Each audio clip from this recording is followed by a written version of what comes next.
Something that we have in common, all of us, is that everyone commutes in life. Whether you're driving a taxi to go pick people up or you're working from home, everyone's commute is completely different. Here in Nicaragua, my commute is actually pretty long to the farm. So I'm gonna show you guys what it's like to commute here in Nicaragua up to the farm. And I need to give you some updates once we get there of a couple projects we got going on. So let's get to moving, and this is gonna be a fun adventure here through the mountains of Nicaragua. Almost everyone in Nicaragua drives stick shift because of the mountains and the terrain. It's actually a lot better to control your vehicle here. So let's get moving.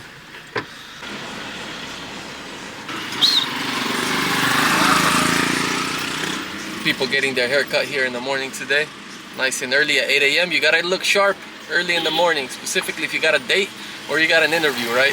I need to bring some gasoline up to the farm, so let's go buy a container here at the hardware store, and then we're gonna go to the gas station to buy some gasoline right now.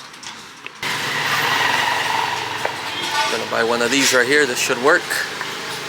Put the gasoline in there. Buenas. ¿Qué vale este? 50. 50. Me voy a llevar uno entonces. Ah, 50 aquí, cancelado.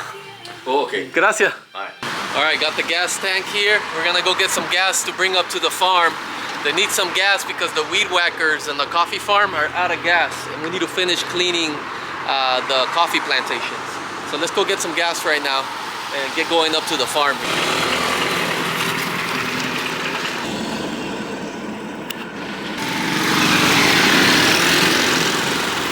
Our first mission to get gas, here it is right here. We're gonna go ahead and go fill this up right now. This is Las Segovias, this gas station here.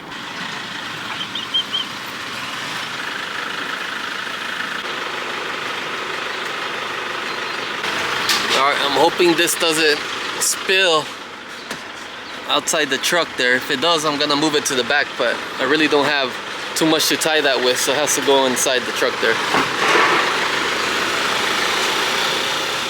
Dale, gracias, man. That is what we call the chicken buses here in Nicaragua. Basically school buses from the US converted to buses for transportation for the people here. Daily, you can take those daily. That is near where we're going right there, Murra. We're leaving the first town right now. We got mission accomplished, pick up gasoline for the weed whackers over at the farm. So right now we're about to start our drive. We're at 0 kilometers here. We're gonna track the kilometers up into the mountains to see how many we do total today. So we're gonna go ahead and zero this out right here. That is zeroed out.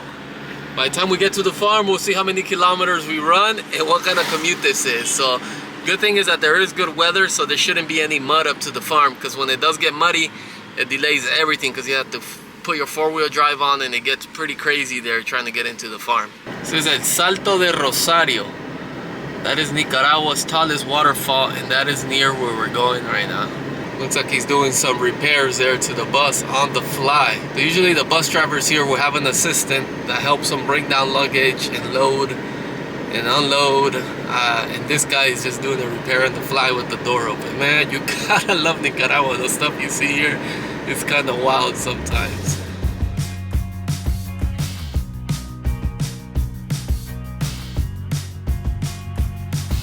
I've been contemplating all my time. My thoughts make me tired.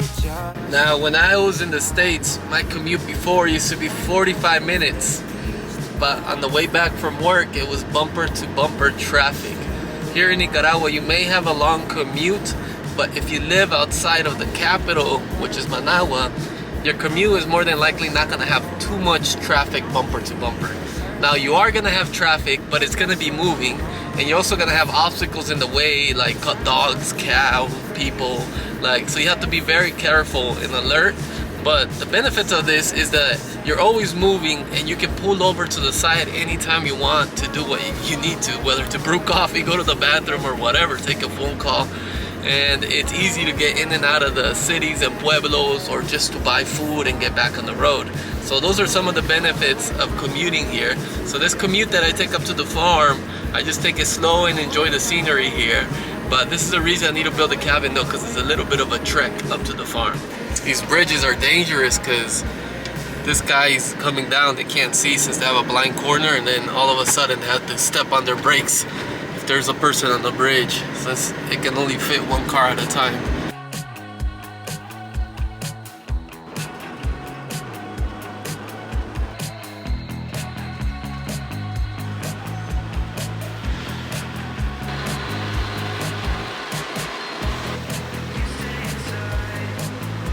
Since it is summer right now in Nicaragua, these roads are so dusty. Even with my windows up, the dust still manages to make it inside the truck. I stopped here because I want us to appreciate the view a little bit here. It's quite spectacular.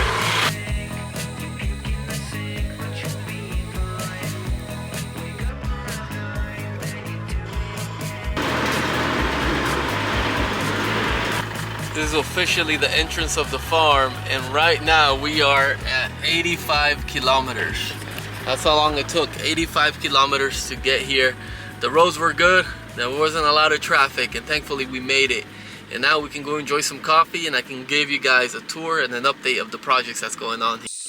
Alright, now that we're at the farm here, we're gonna go ahead and check out, see how the workers have been doing and progressing. I've been out of the farm for a month now, and now that harvest season is done, the plant's getting ready for next year.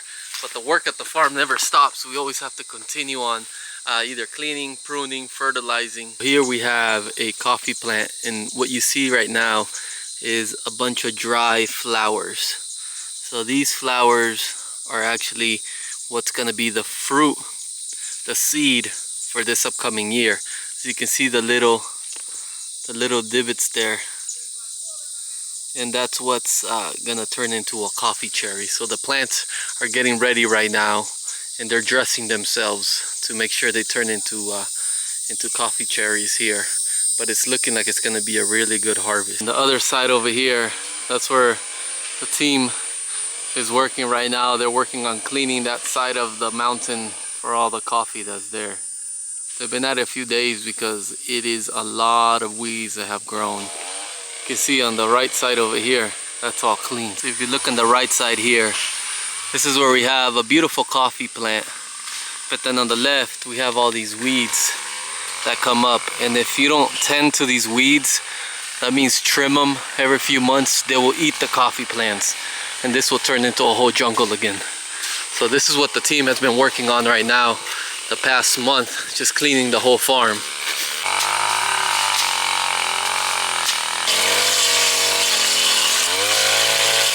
We're gonna take a look at a lot that the guys have been working on already. This is one of the newer lots that we planted about 2 years now. So you look at the difference here.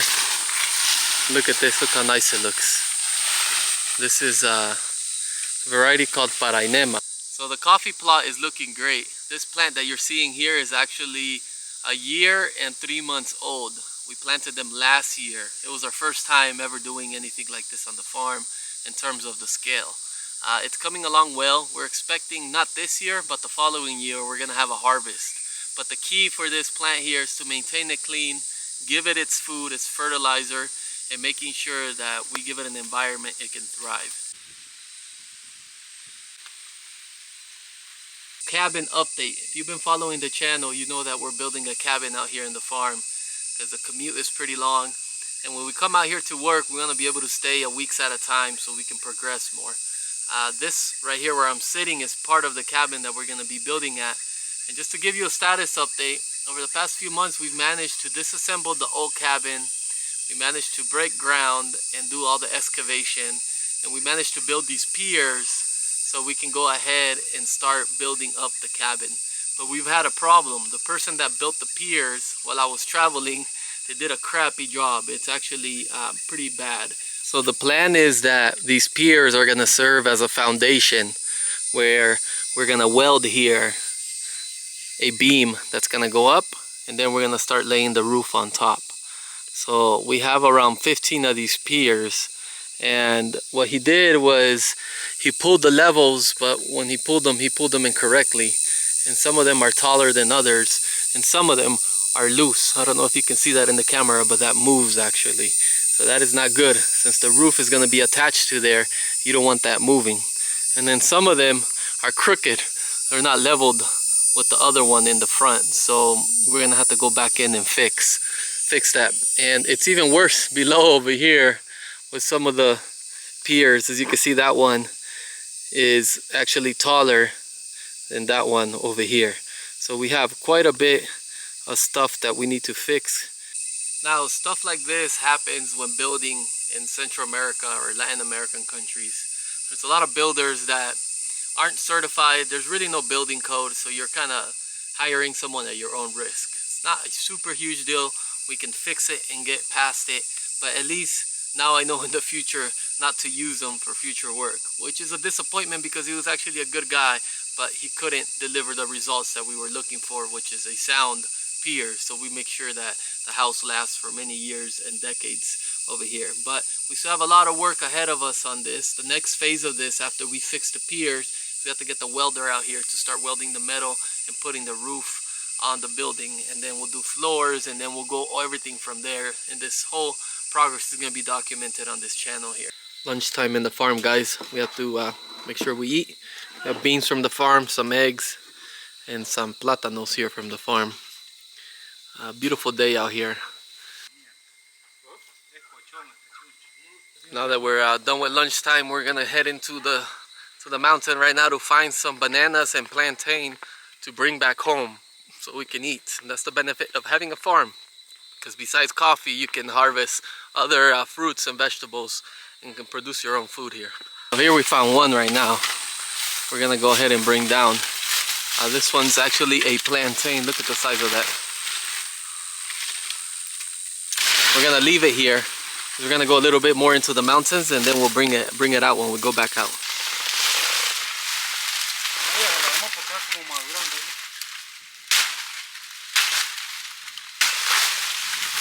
Look at that, fresh bananas there. They have to ripe for the next week or so, but look at that. This is why these banana trees are amazing. You just cut them there and then they'll regrow. Then you can take the little hijos, what we call here in Nicaragua, which is the little sprouts that come out to the side, and you replant more. Well, we're gonna bring this back home so we can go ahead and eat bananas for the next 2 weeks and some plantain. But we need to keep coming back to the farm until the cabin's built there. What do you guys think about the commute and today's video? Let me know if you liked it. I'll see you on the next one.